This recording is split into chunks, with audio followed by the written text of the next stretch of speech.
This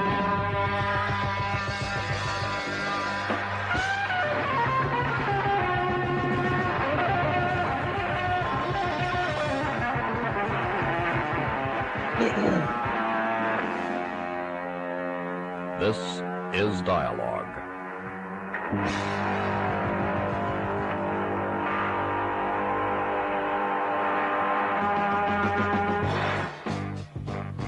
Dialogue, a presentation of the Public Affairs and Special Events Department of KLRB News.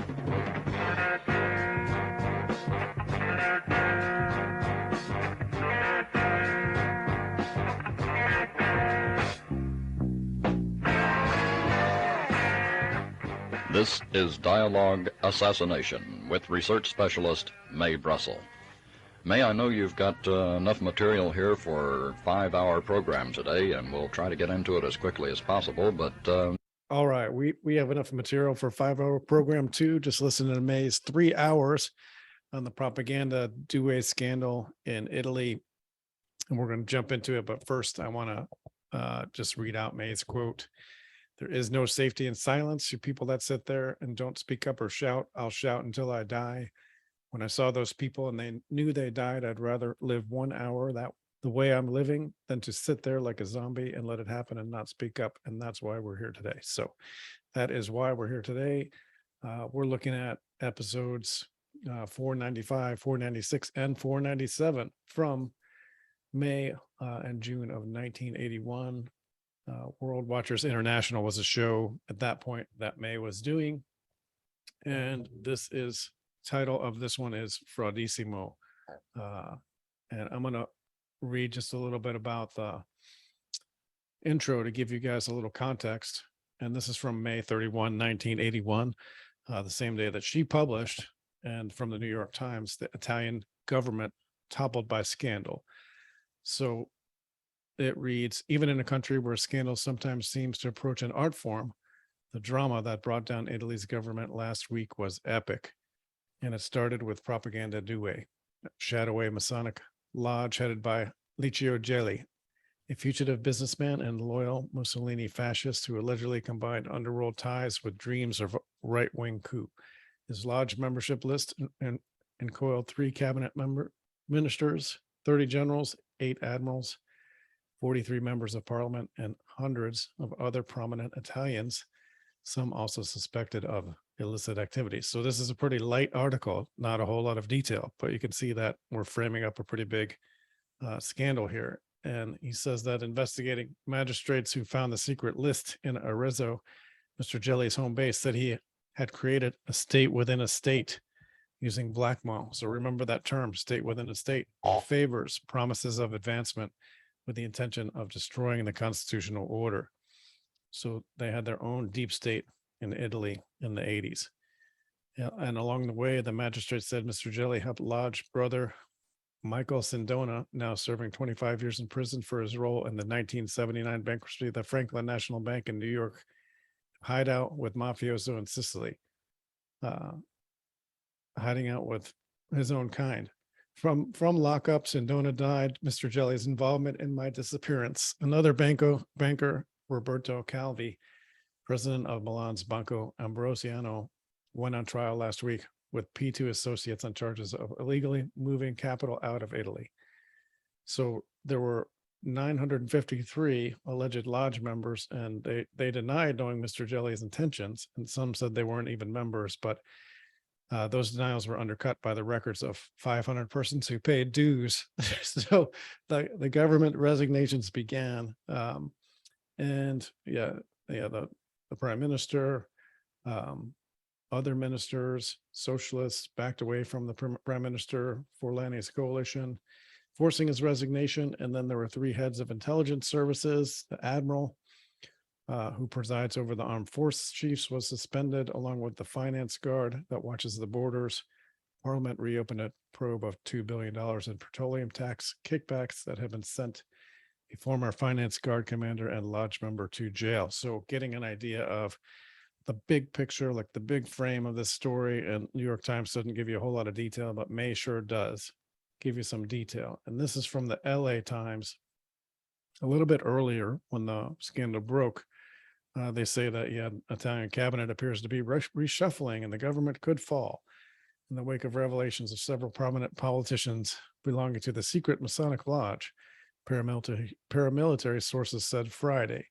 So the membership list was published by the order of the Prime Minister Arnaldo Forlani, and the 960 people, three people were named.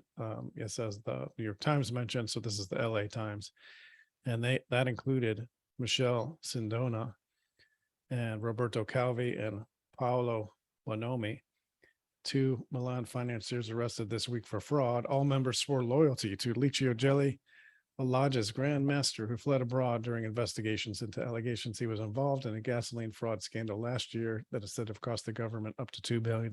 So there's your $2 billion that were funneled off of tax money. And membership of the party and adherence to the Freemasons cannot be other than incompatible, said Flaminio Piccoli, secretary of the Christian Democrats, which had the four-party governing coalition. Another coalition party, the Social Democrats, whose leader Pietro Longo was on the Masonic list, took a more relaxed view. But the small Republican Party regards the matter with alarm. P2 Lodge, ostensibly a Masonic organization, in reality seems to have been a center of hidden and corrupt power. And the socialists, without whom the governments cannot survive, have not declared their position, and the president, Sandro Pertini, has demanded the government clarify the whole issue.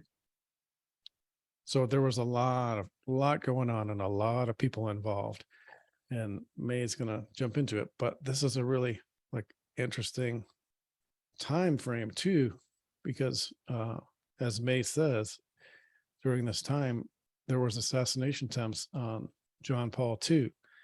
John Lennon was killed. Ronald Reagan was shot as well. The Bolivian government changed governments, so they were overthrown. The president of Bangladesh was assassinated, and the president of Ecuador was assassinated. So she's tying all these together to these right-wing fascist networks, and to the Odessa, which is the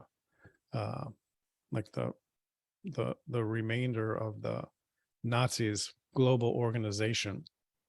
And so she talks about Mengele and all the fascist money being taken out of banks, robbing banks, and Michelle Sindona, he worked for the Vatican Bank, and so they were funneling money.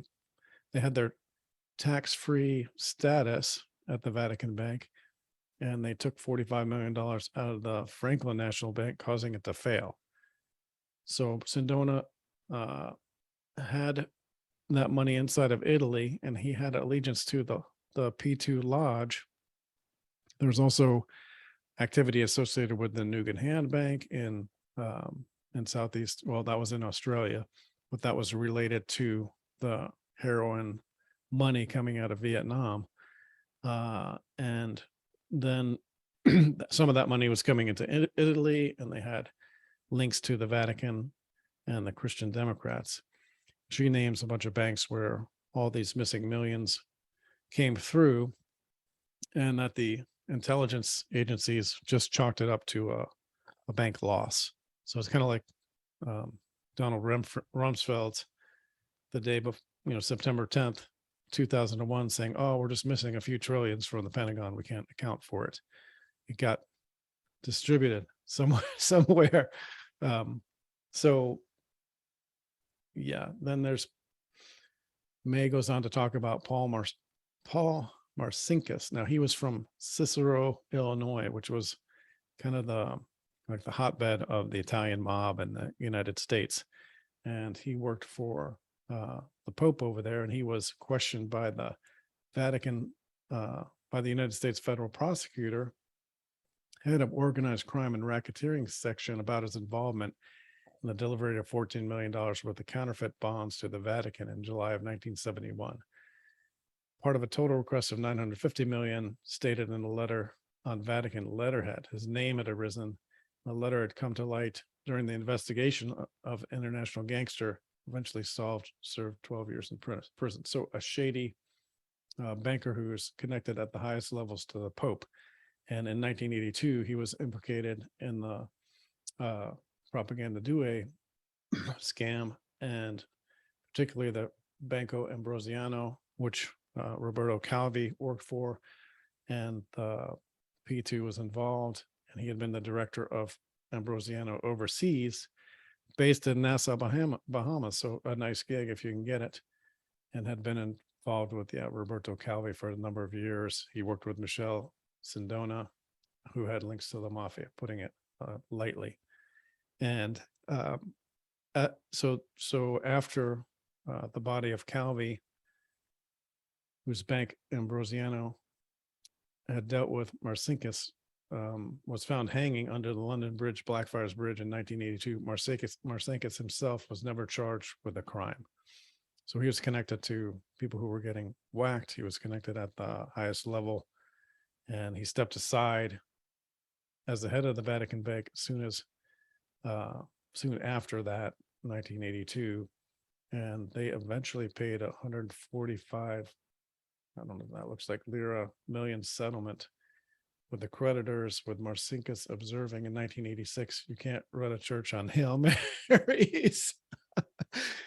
And he said later, he was misquoted. He actually said, when my workers come to retire, they expect a pension. It's no use my saying to them, I'll pay you 400 Hail Marys. So this was a kind of set of characters running the Vatican Bank, involved in the Vatican Bank. Now, May also talks about Mengele and his travels in the United States, the angel of death from Auschwitz. And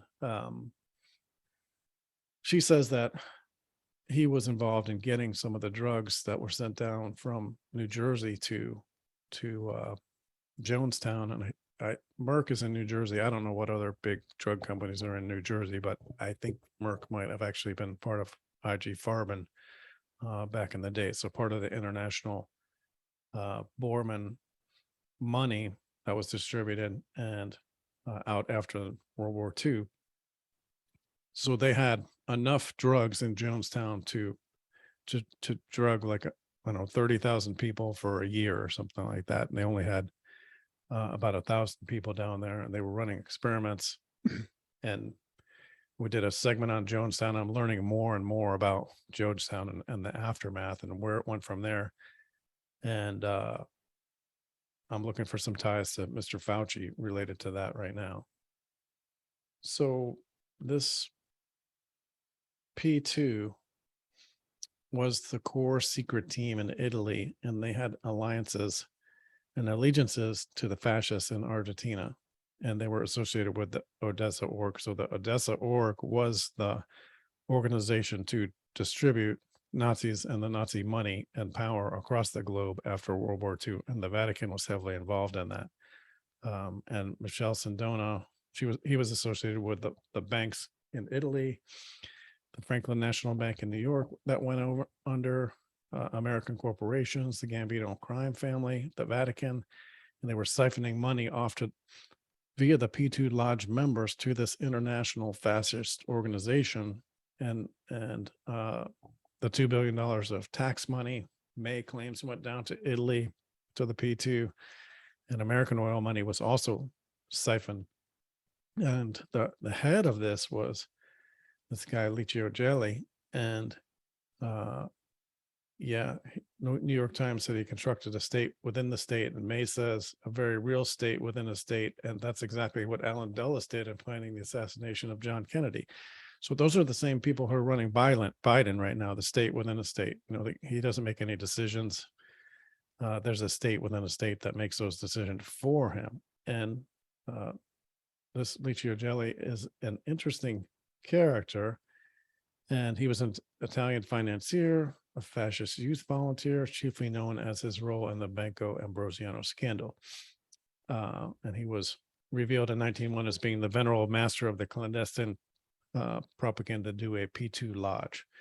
But also interestingly, he volunteered in the 30s for the Black Shirts expeditionary force sent by Mussolini in support of Franco's rebellion in the Spanish Civil War.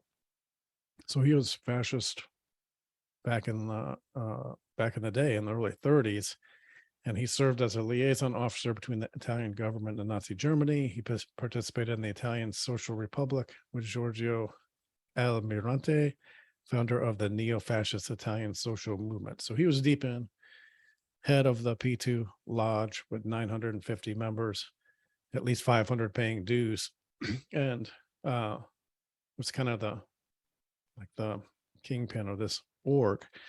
And May says that this org took its orders from the Nazi International or Odessa, particularly Otto Skorzeny. And we'll talk a little bit more about him in that in a minute. So going back over to Michelle Sindona. So the future Pope's Masonic Mafia connection. So this is from 2021, actually. That came from ecclesiasticalfreemasonry.com. Pretty interesting. So Sindona was born in Sicily in 1917, and he was Jesuit educated, studying law when the British and American troops came into Italy, and he decided he would get involved in the black market. And so he made a deal with Vito Genovese so that he could get protection and also work for them. So he was a working mafia man. And in 1974, he learned that Pius the 12th had appointed Monsignor Montini to the See of Milan as a bishop, I think.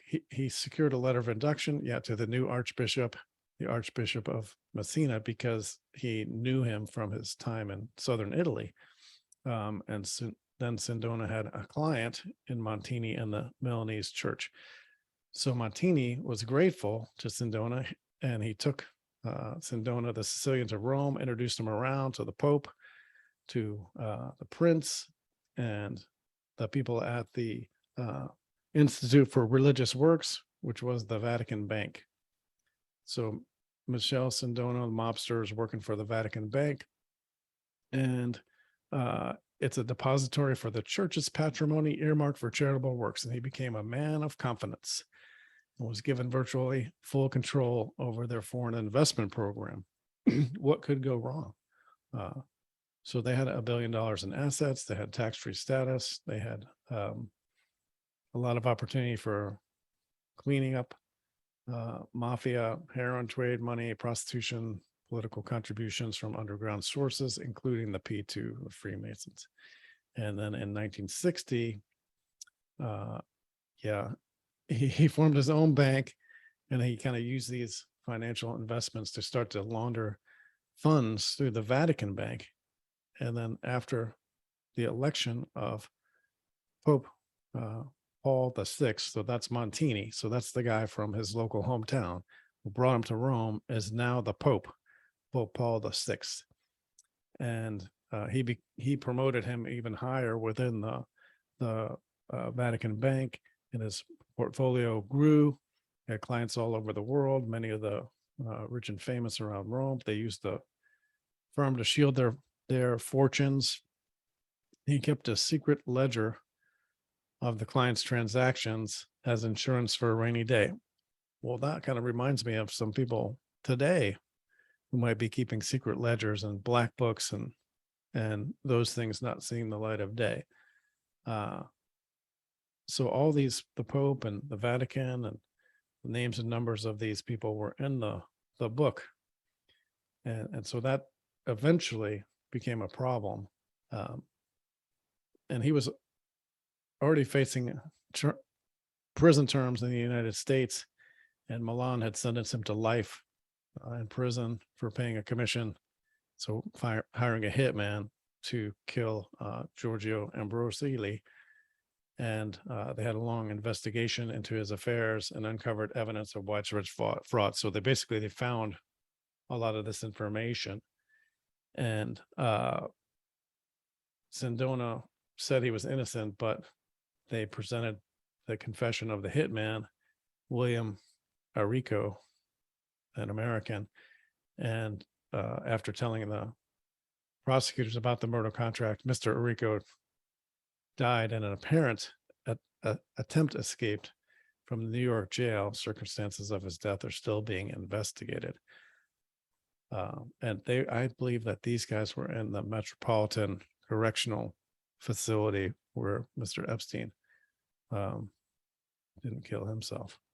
So some of the connections of Jelly, just to go back to him, famous Nazis, Mustache, Martin Bormann, Banker Sindona, the Odessa Network, Operation Gladio, funded in Europe, which was to create a strategy of tension and blame everything on the communists. So doing false flag bombings in Europe, blaming the communists. He's connected to the rat lines, which were feeding the Nazis out of Germany after World War II, to Reinhard Gehlen, the head of Operations Intelligence East for Hitler during World War II, who became the head of Operations East for the CIA after giving up his treasure trove and all his agents to Allen Dulles after the war. So he's got some serious connections. So moving along to Mr. Roberto Calvi, who was also involved in the Branco Ambrosiano and the Franklin National Bank. So they lost like $30 million to that. And Sindona, who we just discussed, he had a poison cocktail in prison after he was tried and sent to prison in the United States. So coffee laced with cyanide. So he got a dose there in the United States. So Calvi wrote a letter warning the Pope on June 5th, 1982. So 2 weeks before the collapse of the bank, stating that an event would provoke a catastrophe of unimaginable proportions in which the church will suffer the gravest damage. So here he is, like, threatening the Pope. And it confirmed the illegal transactions were common knowledge among the top officials of the bank and the Vatican. So everybody was in on it. They kind of knew what was going on. The bank collapsed June 1982, and they discovered debts between 700 million and 1.5 billion US dollars. Much of the money had been siphoned off through the Vatican Bank, which owned the shares in Banco Ambrosiano. So money laundering, siphoning out to the Odessa network, to the this fascist global network. And the bank in 1984 agreed to pay $224 million to 120 of the creditors as a recognition of moral involvement in the bank's collapse. So this is Wikipedia, right? It's never been confirmed whether the Vatican Bank was directly involved in the scandal due to lack of evidence in the subpoenaed correspondence, which only revealed that Calvi consistently supported the Vatican's religious agenda. Calvi committed the crime of fiscal misconduct when there was no evidence of the church involvement otherwise. So the Vatican was granted immunity. Imagine that. So on June 5th in 1982, he sent this warning note to Pope John Paul II. And then on June 10th, he was missing from his apartment, having fled that country. In London, he was missing from his apartment. And he'd hired a private plane, and then somebody crossing the bridge, Blackfriars Bridge in London at 7:30 a.m. noticed him hanging from the scaffolding. He had 5 bricks in his pocket, and he had about $14,000 in 3 different currencies. And Calvi was a member of the Propaganda Due, and they refer to themselves as the Frati Neri, or Black Friars. So this led to some suggestion that Calvi was murdered as a Masonic warning because of the symbolism associated with the word Black Friars. That does make some sense. And so Jelly, he didn't go under investigation, the Grand Master of the P2 Lodge, until July 2005, that he was formally under investigation, being charged with Calvi's murder, along with these 4 or 5 other people. They had been indicted for murder charges earlier. And according to the indictment, they'd been ordered to murder Calvi to keep him from using blackmail power against its political and institutional sponsors from the world of Masonry, belonging to the P2 Lodge or to the Institute of Religious Works, the Vatican Bank, whom he had managed investments and finance with conspicuous sums of money, some of it coming from the Cosa Nostra and public agencies. So all of this embezzlement, indictment, mob money, and he had a black book. And so June 9, tells the Pope, I better not let this happen. The shit's going to hit the fan. And then on the 10th, he goes missing, and they find him hanging from the Blackfriars Bridge on the 18th, 8 days later. No connection there. Just a suicide. Nothing to see here. Got bricks in his pocket, $14,000 in cash. Yeah, just a little suicide. So around the same time, in 1981, I don't have the specific dates, but George Bush and Alexander Haig, I'm in charge here, Haig, had an assassination attempt on Reagan. It kind of pushed him to the background. So he went off to watch Westerns, and George Bush and Alexander Haig were pulled to the foreground. So they're using like May had said earlier, if we don't get to the bottom of the JFK assassination, every election from here on will be about blackmail and bullets. Sure enough, you see that blackmail and the bullets are everywhere. And the people who were involved in the P2 scandal were members of parliament. They were military. They were judges, bankers, journalists. Same here as in the U.S. All of our institutions are linked in the same way. It's a deep state, the state within the state, using blackmail, advancement, favors, bribes, murder, and threatening. And you can see it like it's coming unglued at this point in time. They're trying to keep the lid on it. I can't believe that Ghislaine is still kicking. Oh, she must be living quite a life there in the Hilton minimum security prison. And that same global fascist network is in place today, and you see evidence of it everywhere. And like 2 weeks, or I think it was within 60 days, so 2 months of Reagan assassination attempt, the attempt on John Paul II's life happened.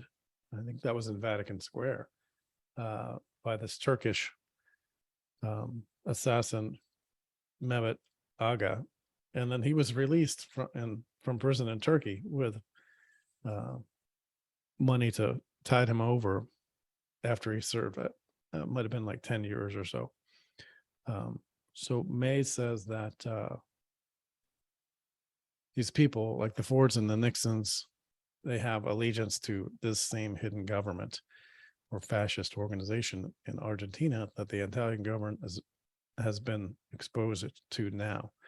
And she wrote about that in her Watergate articles in 1972. It's coming out in Italy. The JFK connections to the Nazi Odessa organizations. I think this is just another indicator of how these things are all linked together. Yeah, it's hard to understand. It's hard to get the big picture. And that's why we're doing some of these discussions, to try to put in pieces of the tile so that the mosaic and the picture becomes more understandable, and we can relate it back to the present. And so May's saying that the Army generals were named in this. So Raphael Giudici, former member of the finance guard, and he was the head of the paramilitary force specializing in border control and anti-smuggling operations. So here's your P2 guy, specializing in border control, anti-smuggling operations. So what's happening in the United States right now? What happened with Gary Webb's Dark Alliance, where he described shipping cocaine into Mena, Arkansas by the government, the Iran-Contra affair? It's the same thing, right? These funds fund these fascist organizations, their smuggling operations. So it's heroin, cocaine, human trafficking, any kind of drugs, anything that will make money. And May's calling this out here in 1981. And you see that happening today and up through history. There's another good book here, Whiteout. that you can pick up. Alexander Cockburn, and then Dark Alliance, Gary Webb. And Gary Webb was arkancided. I think he shot himself twice in the chest or in the head. Unfortunately, that was a pretty sad story. Okay, so moving along. So this Masonic lodge that Jelly formed as a double agent from Italy and Argentina began in 1963 in Rome. So right around the time of the Kennedy assassination, and Pope John the 23rd died on June 3rd, 1963. Kennedy was killed November 22nd, and Khrushchev, Kennedy, and John Paul the 23rd, they wanted peace, so they had to go, and that was their second round of peace after Eisenhower wanted with Khrushchev. Remember that peace effort was ruined by the downing of the U-2 spy plane over the Soviet Union. So Gary Powers flew that, and Lee Harvey Oswald was a radar expert at the radar factory in Minsk when Gary Powers went down in over the Soviet Union.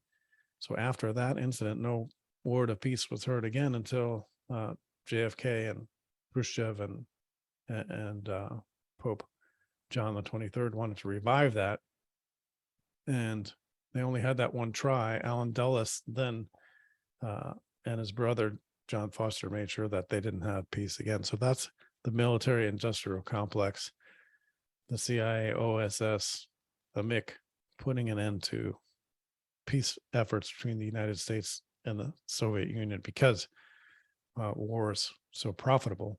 And that she says that the secret team was at full in power in the United States, and they took over, and that was the end of the peace movement, and it just kind of tucked away and forgotten. And that's when Jelly started to become very strong in Italy.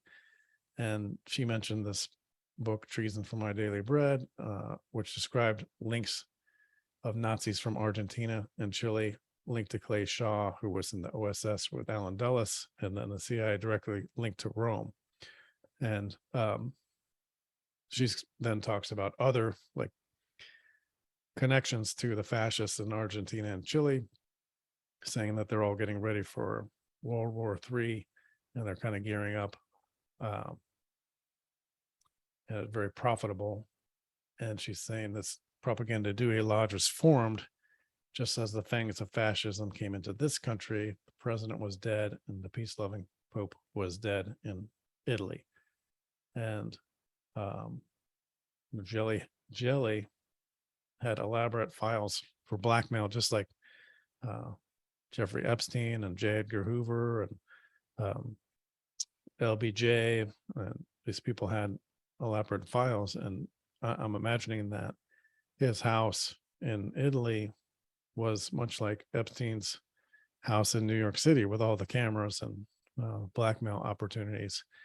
And May references a couple books here, The Illuminoids, with an introduction by Robert Anton Wilson, and this other book, The Cosmic Trigger, The Final Secret of the Illuminati by Robert Anton Wilson. I haven't read either one. I just ordered this Illuminoids, and I got it. A lot of these books are really expensive, but I got it from New Zealand for $30. So we'll see if it shows up, what it looks like. Okay. So this is just the program that May is talking about for her second show related to this topic. So what broke open the Italian propaganda Due scandal, the looking for Michelle Sindona, missing millions, and big operations. So Pope John Paul II was Montini's protege, the political pope. So Pope John Paul II, and we'll talk about him a little bit more. The rumors that Pope Karol, what I don't know how to say his last name, the Pope was Polish, and that he had worked for IG Farben selling gas to the Nazis. But I don't know if that's true, but that's the rumor. And she's connects them, the Vatican, Nazis in Argentina, Michelle Sindona, the Chicago mob, the Vatican banks, and Pope John Paul II to IG Farben, the Nazi connections. And then Sindona escapes to Europe to try to blackmail his way out of all of these problems. the Vatican and the mob connections, and Sindona tried to escape from New York, but he was not able to, and he threatened U.S. politicians will talk. So he threatened people, and then he took a cyanide cocktail, and then this is the trouble brewing and now converging over the past couple of months. So this is in the run up to these shows, everything that's happened. So they planned a coup in fascist Spain to kill King Juan Carlos, and they were Franco's Nazis with Argentina connections. And Pope John Paul II orders the excommunication if a member of the secret Masons, according to the Guardian. Hague, Reagan, and the Vatican all knew in advance of planned coup in Spain, according to Santa Barbara News. The Prime Minister Foriani knew of Licio Gelli's secret society, and he held that back for months. The Italian investigators are looking into Sindona's 11 million payment to Christian Democratic Party. Wall Street Journal and the international right-wing web has uncovered Nazis in Canada, France, Spain, Italy. And they broke into 450 homes, according to the Houston Post, 3/30/1981. I wasn't able to find that article. And the Nazis had worldwide bases with Hinckley and Aga. And Hinckley was John Hinckley, who shot President Reagan, John Hinckley Jr., on March 30th, 1981. And there were some connections of his father to possible CIA and Nazi links in various world overseas investments, AID, CIA, Asia, Guatemala, Nigeria. And then Alexander Haig went to Italy, met with the Pope, went to the NATO meeting, and the Pope was soon to be shot. And I think it was 10 days later he was shot. And I think that he also met with Emilio Colombo, Forlani, the prime minister, and members of Lucio Gelli's team. And she says Nazis. And so Pope John Paul II, he was shot on May 13th. And she's saying it's a worldwide Nazi assassin, Mehmet Aga, working in Italy. The P2 is Odessa Nazi. They have Nazi bonds in Argentina's with their hidden government protected until Gelli fled Italy. And he finally revealed under Reagan, the Pope almost died, delayed until plans to kill Reagan and the Pope, the U.S. Vatican connections. So that is a lot of things to cover. And she takes 3 sessions to cover it. But it's really fascinating. So just trying to pique people's interests in these topics because they're so wide ranging and deep, and they have so many connections. And she talks about these mobsters in the United States who are associated with the Kennedy assassination, Santos Trafficante, Carlos Marcello. And then here is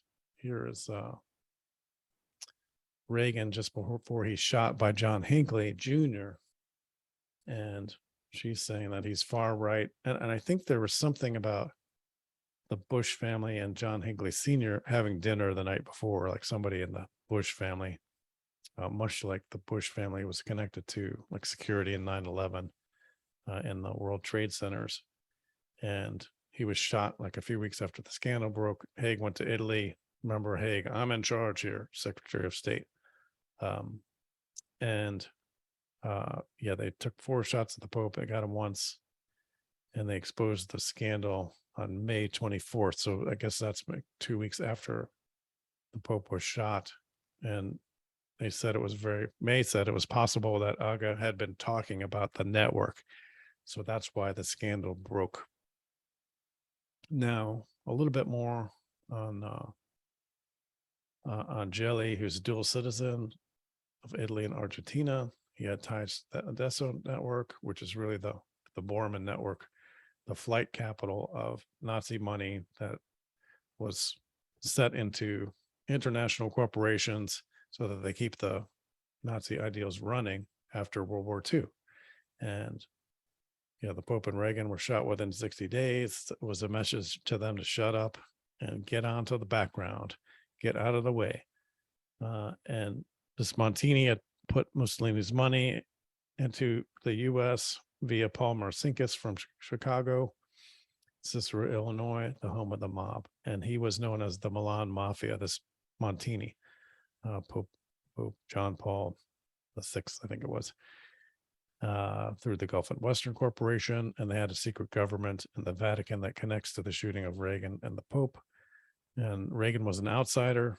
It was time to bring in George Bush and Alexander Haig into control, either push Reagan aside until he gets the message, or take over completely.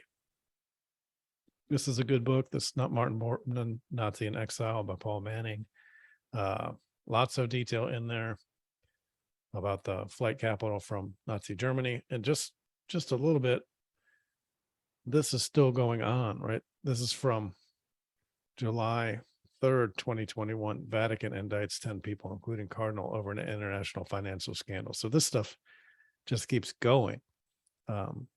They're saying that this 10 people, including the Italian Cardinal, were indicted for several financial crimes, including extortion, corruption, fraud, forgery, embezzlement, and abuse of power. And it was carried out by the Vatican in cooperation with Italian authorities, revealed last week a vast network of ties between financial market operators who generated substantial losses for Vatican finances. So it's still going on.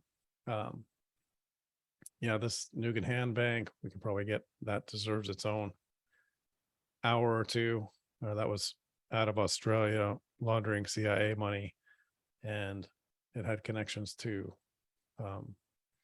William Colby, and William Colby seemed to be everywhere back then. He there was an assassination of John Nugan, who was one of the heads of this bank, and William Colby's address, or what was it, his business card, was found in John Nugan's pocket, much like George Bush's phone number was found in George de Morinchill's little black book after he got depressed and shot himself with a shotgun just before the testimony before the committee in 1977. That's right, 1977. So Nugan, he thought he was going to get out to Florida with his wife and children the day before, leave everything behind him. They think that he might have faked his own death, but then they actually exhumed the body, and dental records and fingerprints were used to confirm that the body was Nugan. So I don't know who to believe there. If some of these people are still alive, or if they are actually dead. It's just hard to tell whether they got protection or not. So let's see. So this is Montini. Montini was known as the Milan Mafia, and he was kind of cleared out to bring in this John Paul II, the Pope from Poland. And May says that they were all part of this, took their orders from Scorzeni, from Hamar Schacht, Martin Bormann. They ran Licio Gelli and his network. Now, this is an article from the Trumpet, Real Scandal. It says that pedophilia is just been horrible in a couple different countries, but there's a far worse scandal in the church that we should deeply be concerned about, and most of the media is not even exposing it. So this goes way back, and he's saying that the Vatican turned a blind eye to Nazi fugitives. Well, they actually helped them escape to Argentina and South America and Paraguay and Spain and other places. And I think Scorzeni operated out of Spain for years. And it says that they turned a blind eye to Nazi fugitives from officials in defeat in Germany, together with details of Vatican assistance to top war criminals like Adolf Eichmann. It's well known that the German embassy in Buenos Aires issued German passports to Adolf Eichmann and his family in their real names when they applied for them. Same went for Joseph Mengele, the infamous medic of Auschwitz extermination camp. So these people are taking care of each other. they're in the same club. There's no law for them. Does that sound familiar? Sounds very familiar to me. I recognize that pattern. So this is John Paul II, and I remember him, and I think he had a very good image, but he was a strange cat, and he did, according to May, work for IG Farben selling extermination chemicals to the Nazis in Poland. And then this article is saying he said, "Don't go to God for forgiveness of sins, come to me," which is quite strange. And then, yeah, just like the rock stars, he's making his Satan loyalty signs. I don't know what that's all about. It does look pretty strange. Maybe he's trying to play with some kids or something like that. Or yeah, I don't know what's going on. But I just want to close the presentation with a couple of nice photos of Mr. JP2,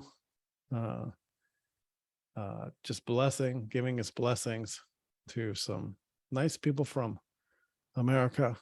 And this little comic that says, "And so we bestow unto thee, the parishioners, a clear assurance of zero tolerance for pedophilia, within the context of certain amount of vagueness and secrecy.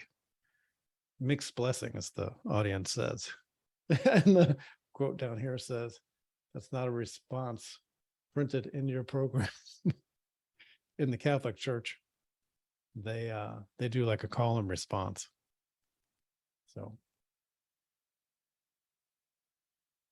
yep. So that's it. That is it. Amos, what do you think?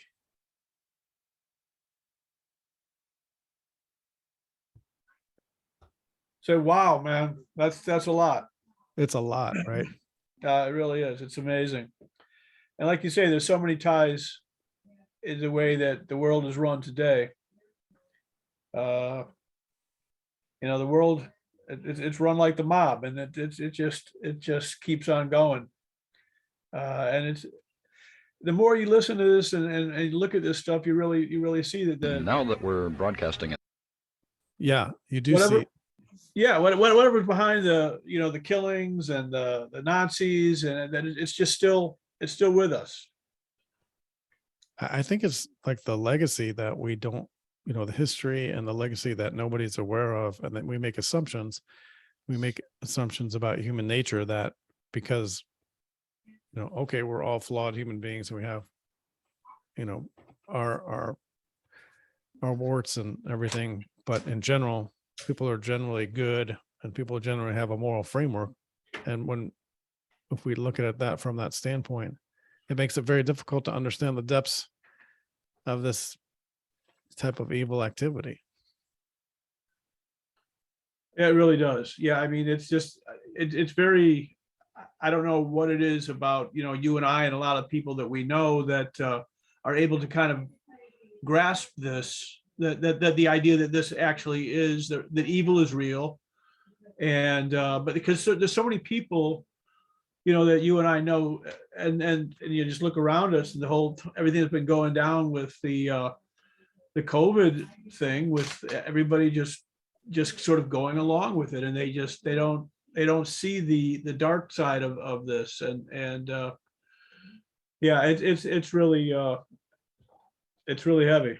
So, well, when I hear like people debating when the Republicans get in office, when the Democrats get in office, it's like, no, the secret team is there, and it doesn't matter who goes into office. You see that anybody who gets in the way is dealt with, and there really is no difference, very little difference. It's just like a puppet show designed to keep you guys entertained and thinking that, oh, it's going to change. Well, how many times do you have to have Lucy pull the football from you before you wake up and see that it's really just like a global mob organization, and they serve themselves, not the people.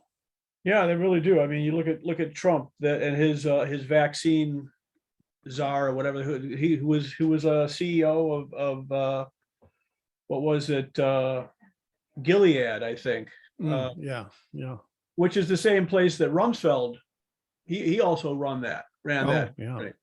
And I was looking into Rumsfeld a little bit, it is German background, and and he's into the chemical, running all these chemical companies, and there just was a ring of familiarity there.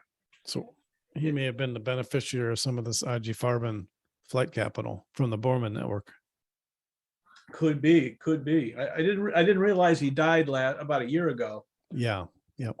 But anyway, yeah. So it's a dark web that is I really appreciate how you're attempting to untangle it, because it is tied all together all the way back, and you get a little thread, and you can kind of see the relationship. I mean, this thing with Mengele and Jonestown, that's pretty deep. I mean, I don't know how factual that is, but I wouldn't doubt it. Yeah, I think there's a lot more like to do around Mengele, and there's a lot of evidence that he was in Argentina, he was in New Jersey and California at different times. And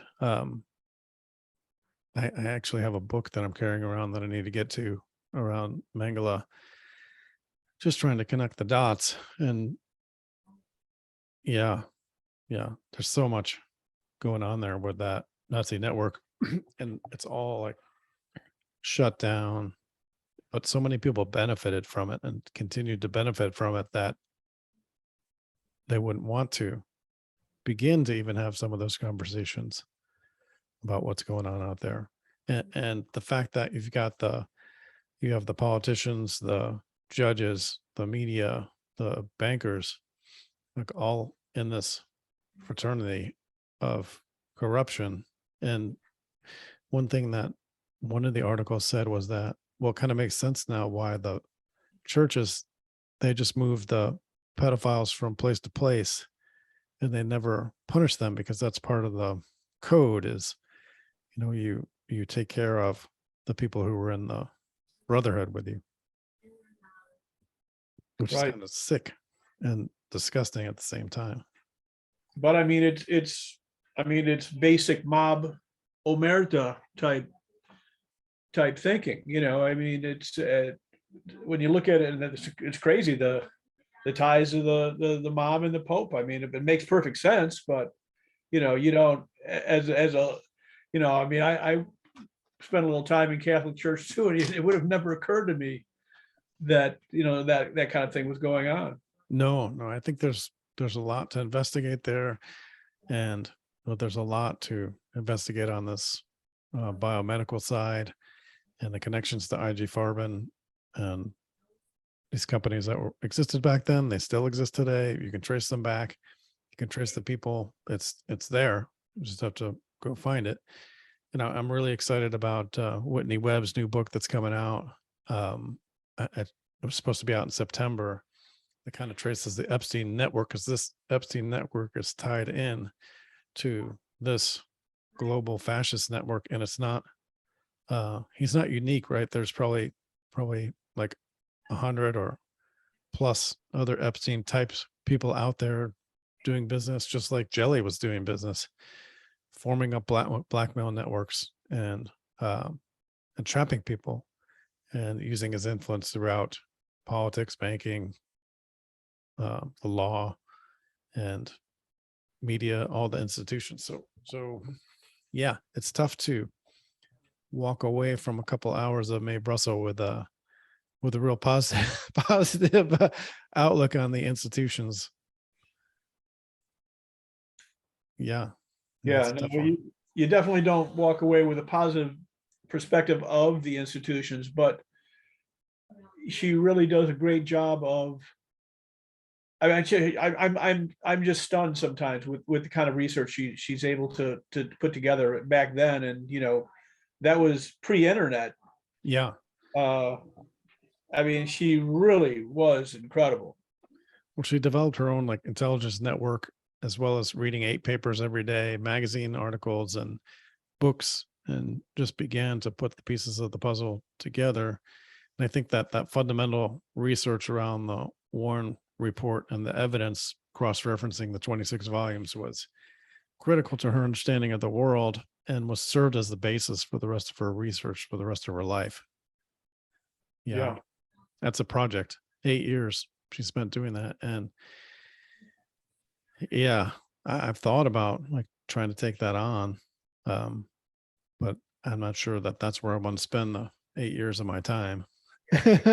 Plus, she laid it all out for us, so you don't necessarily have to go back and tread the same ground again. I think it's like try to stand on the shoulders of the giants who came before, if you can, right, with humility and some respect, understanding what they sacrificed to bring this information out and the value of it and how it's occulted or hidden from everybody.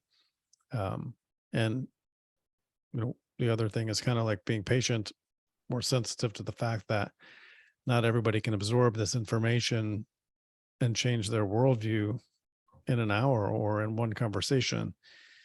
And sometimes, or very often, I'm sure you've had this experience, if you touch a nerve, then they go blank, or shut off, or actually get aggressive with you. It's very upsetting. It's very upsetting for people. It is. Yeah.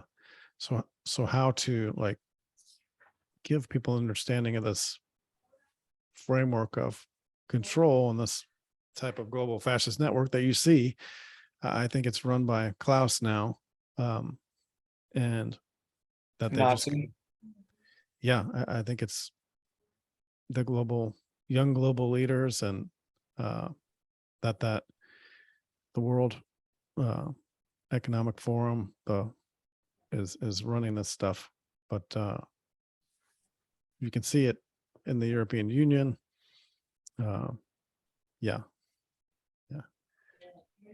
Well, that's a lot, Amos. That is a lot. I appreciate you joining and